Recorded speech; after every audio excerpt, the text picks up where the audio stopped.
Bonjour, je suis Leïla, psychologue et chrétienne, et je te souhaite la bienvenue dans les crênes Samak. Je suis vraiment contente d'être là et contente de savoir que vous aussi vous êtes là et que vous prenez pleinement part à cette série et qu'elle vous fait du bien. Aujourd'hui, nous allons parler de notre besoin et aussi de notre domaine. Plus particulièrement, nous aborderons les schémas du domaine altération de l'autonomie et de la performance. Ce sont des schémas qui se forment quand le besoin d'autonomie, de compétence et aussi du sens de l'identité n'est pas correctement satisfait. Donc, je me répète et je vais encore me répéter parce que l'idée, c'est que vous puissiez intégrer un besoin n'est pas correctement satisfait quand il est trop satisfait ou pas assez satisfait. Ce besoin-là, c'est le fait d'avoir besoin de se sentir capable d'agir seul, de se sentir capable, de se sentir efficace, de se sentir distinct des autres, c'est-à-dire avec une identité propre. Et je vais vous poser quelques questions qui vont vous aider à définir si vous pourriez avoir des schémas de ce domaine-là. Alors, est-ce qu'on vous a laissé la possibilité de prendre vos propres décisions? Aviez-vous la possibilité d'essayer des choses par vous-même, de faire vos propres expériences, et ce, même si vous faisiez des erreurs ou que vous échouez? Pouviez-vous sereinement avoir d'autres relations autres que celles avec vos ou votre parent? Est-ce que c'était OK d'avoir d'autres relations extérieures au cadre strict de famille? Autre question, étiez-vous encouragé à explorer et à expérimenter de nouvelles choses? Nouvelle question. Les adultes vous donnaient-ils du soutien quand vous en aviez besoin sans tout faire à votre place? Dernière question. Le monde vous était-il présenté comme hostile, comme dangereux? C'est-à-dire un monde où il faut faire attention, il faut être sur ses gardes, il faut être prudent, extrêmement prudent. Alors, si aux 5 premières questions, il y a au moins un non, et si à la dernière question, la réponse était oui, il est probable que vous ayez des schémas de ce domaine-là. Alors, concernant le domaine altération, autonomie, performance. Comme je vous disais, il y aura des schémas dans ce domaine-là quand le besoin autonomie, compétence et sens de l'identité n'est pas correctement satisfait. Les personnes présentant ce type de schéma ont souvent le sentiment de ne pas pouvoir fonctionner de manière autonome, ce qui fait qu'elles dépendent des autres pour se sentir en sécurité ou se sentir capable de réussir. Mais quand je dis dépendre, c'est vraiment une dépendance quasi absolue. Elles doutent de leur capacité à vivre seules, elles doutent de leur capacité à prendre des décisions indépendantes ou à atteindre leurs objectifs personnels. Ces difficultés trouvent souvent leur origine dans une enfance marquée par un environnement surprotecteur et étouffant, où la peur du danger ou de l'échec freinait le développement de l'autonomie. Certains ont grandi avec des parents inquiets ou contrôlants qui leur ont transmis l'idée que le monde extérieur était menaçant. D'autres, au contraire, ont évolué dans un milieu négligent ou abusivement autoritaire, où leurs besoins d'encouragement et de soutien n'ont pas été respectés. Donc, ce sont de grandes lignes pour que vous puissiez, là encore, essayer de voir. Peut-être que vous n'allez pas vous voir complètement dans la description, mais parfois c'est une chose qui va vous indiquer que vous êtes certainement concerné par ce domaine-là. Alors, dans ce domaine, il y a 4 schémas et je vais vous les présenter succinctement avec des exemples, comme la dernière fois, de stratégies d'adaptation dysfonctionnelle, qui sont les comportements. Je vais répéter ça à chaque épisode concernant les besoins parce que d'une part, je me dis, si quelqu'un arrive et écoute pour la première fois, qu'elle ne soit pas perdue, et d'autre part, ça permet, quand on écoute toute la série, d'intégrer. À force de l'entendre, on l'intègre plus facilement. Donc, ces comportements-là, ces stratégies dysfonctionnelles qui sont des comportements dysfonctionnels, seront développés par rapport à notre schéma intériorisé, c'est-à-dire ces croyances profondes que l'on aura intériorisées. Il y a 3 types de comportements et normalement ceux qui commencent à s'habituer savent déjà. Alors, premier comportement, la soumission. C'est quand on va se laisser guider par les croyances véhiculées par le schéma et agir de façon à confirmer le schéma, c'est-à-dire répéter le schéma de façon identique à ce qu'on a vécu plus jeune. Il y a aussi l'évitement ou encore la fuite. Là, on va plutôt éviter de vivre, de ressentir, de se confronter aux émotions pénibles qui sont liées au schéma. C'est une stratégie défensive qui va permettre d'organiser sa vie de manière à éviter que le schéma se réactive. Et puis, il y a le 3e type de comportement, la contre-attaque ou encore la compensation. On va tout faire pour inverser excessivement la tendance. En gros, la personne va combattre son schéma en adoptant des pensées, des émotions, des comportements qui vont à l'encontre complètement du schéma initial, et ça dans le but de s'en extraire et de faire comme si le schéma n'existait pas quelque part au fond de soi. Alors c'est parti, je vous décris les 4 schémas en vous donnant des exemples de comportements dysfonctionnels. Premier schéma, le schéma dépendance ou encore le schéma incompétence. Ce que la personne se dit, c'est en gros, j'ai l'impression de ne pas pouvoir faire face seule à mes responsabilités et j'ai aussi l'impression de ne pas être en capacité de prendre des décisions et des initiatives. Quand c'est un comportement de soumission, ça peut être quelqu'un qui aura tendance à demander beaucoup d'aide, à faire vérifier assez systématiquement ses décisions par les autres.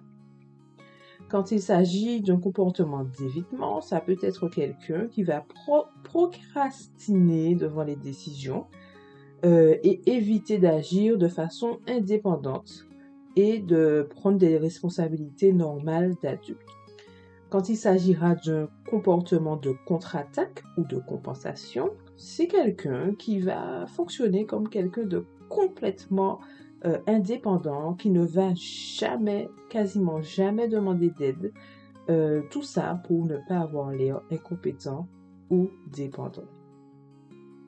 Deuxième schéma, c'est le schéma peur du danger ou encore peur de la maladie. Alors, quand vous m'entendez dire quelque chose et puis dire ou, par exemple, peur du danger ou encore peur de la maladie, c'est parce que au fur et à mesure de la construction de cette théorie, les concepteurs changent les appellations, mais j'ai quand même gardé les appellations, comme ça parle un peu plus à tout le monde. Alors, pour ce schéma, la personne aura tendance à se dire « J'ai constamment la crainte qu'il arrive une catastrophe majeure sans que je puisse y faire face. » Quand la personne est dans la soumission, dans un comportement de soumission, elle va se faire continuellement du souci à propos de catastrophes qui vont, selon lui ou selon elle, lui tomber dessus. Quand il s'agit de comportement d'évitement, ce sera une personne qui va systématiquement éviter les endroits dangereux selon elle, ou en tout cas qu'elle considère comme pas suffisamment sûrs. Quand il s'agira de comportement de contre-attaque, on pourra voir des personnes qui agissent de manière insouciante et dangereuse. alors qu'au fond, il y a cette peur, mais elle fonctionne comme si cette peur n'existait pas. Troisième schéma, c'est le schéma échec. L'idée derrière, c'est que la personne se dit qu'elle est convaincue qu'elle échouera inévitablement, car elle n'est pas capable de réussir aussi bien que les autres.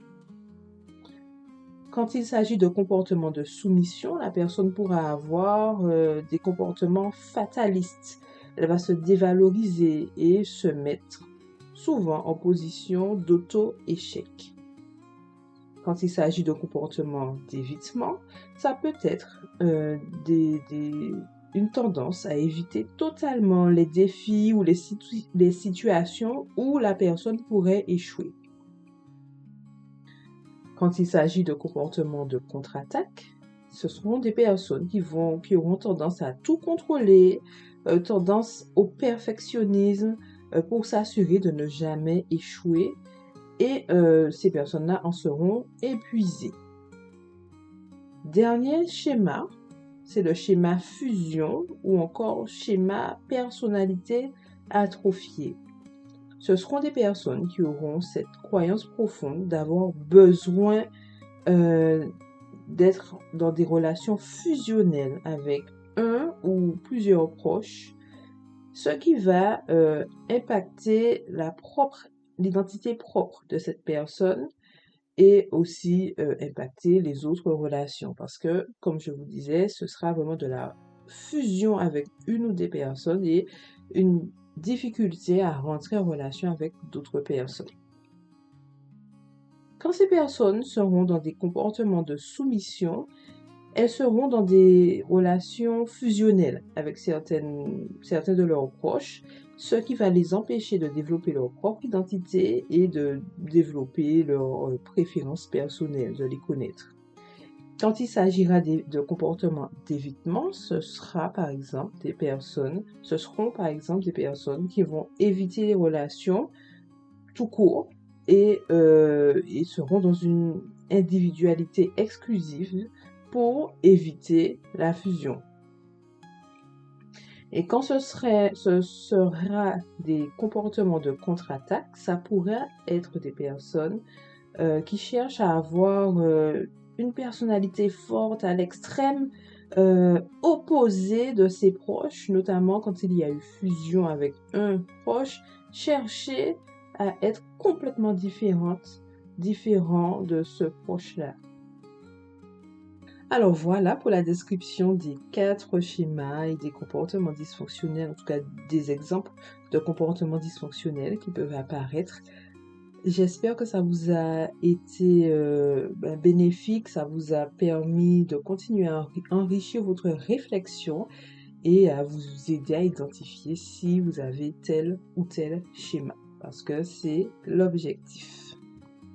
Et je finirai comme la dernière fois en faisant un lien avec Dieu et la façon dont il a répondu aux besoins d'Adam et Ève quand il les a créés. Et parlons par conséquent du besoin d'autonomie et de compétence et du sens de l'identité. Pour moi, quand Dieu a créé Adam et Ève, il a pleinement répondu aussi à ce besoin-là, d'autonomie, de compétence, du sens de l'identité.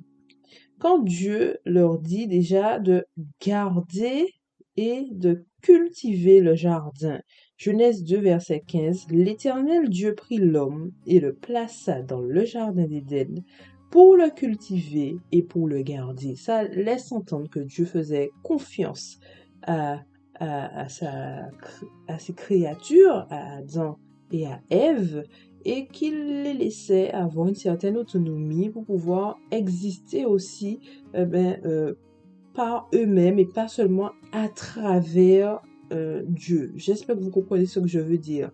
C'est-à-dire que Dieu, malgré sa toute-puissance, ne s'est pas imposé. Il a laissé le libre arbitre et la capacité à l'homme de faire des choses et de pouvoir exister, avoir un sens de l'identité par rapport à ce qu'il fera. Je pense aussi que la procréation, le fait de donner à l'homme et à la femme cette capacité de procréer, c'est aussi répondre à leurs besoins d'autonomie et donc pouvoir enfanter, enfin décider de faire des enfants sans passer directement, s'entend que je dis directement, par Dieu. Donc quand je dis directement, je précise au cas où qu'il n'y ait pas de confusion. C'est-à-dire que ne pas avoir à aller dire, bon ben Dieu, aujourd'hui je veux un enfant, et que ce soit Dieu qui aille reformer un enfant dans la terre, et puis ils attendent, et puis qu'il leur donne l'enfant, ou qu'ils prennent une cote, ou que sais-je. Il y a quand même une certaine autonomie en donnant à l'homme la capacité de procréer. Voilà. Et après, il y a plein d'autres choses. Je vous laisse le soin de relire avec le filtre qu'on ajoute aujourd'hui et de découvrir comment Dieu a répondu aux différents besoins psycho-affectifs d'Adam et Ève quand il les a créés, et donc comment il répond à nos besoins psycho-affectifs encore aujourd'hui.